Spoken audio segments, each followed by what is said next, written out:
Boche gold and diamonds. Buy now, pay later. പഠന മികവ് പുലർത്തുന്ന വിദ്യാർത്ഥികൾക്കുള്ള പ്രെഡിക്റ്റ് സ്കോളർഷിപ്പുകൾ വിതരണം ചെയ്തു.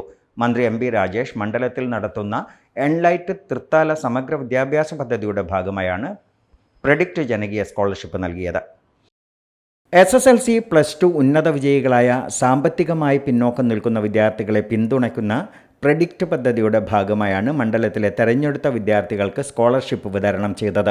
കുട്ടനാട് കണിച്ചിറക്കൽ മാളിൽ നടന്ന സ്കോളർഷിപ്പ് വിതരണം തദ്ദേശ സ്വയംഭരണ വകുപ്പ് മന്ത്രി എം. പി. രാജേഷ് ഉദ്ഘാടനം ചെയ്തു.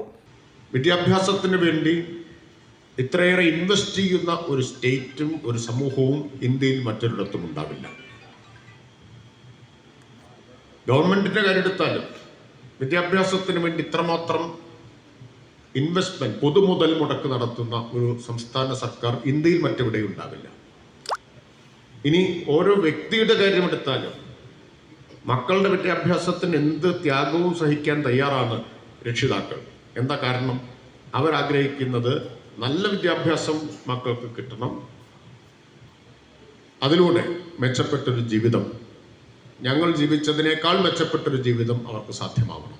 അപ്പം അതുകൊണ്ട് മുൻഗണന കൊടുക്കേണ്ടത് വിദ്യാഭ്യാസത്തിനാണ് എന്നതിൽ ജനപ്രതിനിധിയായ ഒരു കാലത്തും എനിക്ക് സംശയം ഉണ്ടായിട്ടില്ല. അതുകൊണ്ടാണ് കഴിഞ്ഞ 3.5 കൊല്ലം കൊണ്ട് തൃത്താല അസംബ്ലി മണ്ഡലത്തിൽ 38 സ്കൂളുകൾക്കായി 49,67,45,000 രൂപയുടെ ഫണ്ട് ലഭ്യമാക്കാൻ കഴിഞ്ഞത്.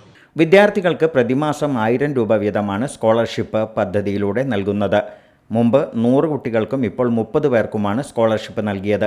24 ലക്ഷത്തോളം രൂപ ഇത്തരത്തിൽ നൽകി. Time kids pre school, Mannannur road, Vaniyamkulam. .View news. കാഴ്ചകളാണ് ലോകം, കണ്ടു തുടങ്ങുക.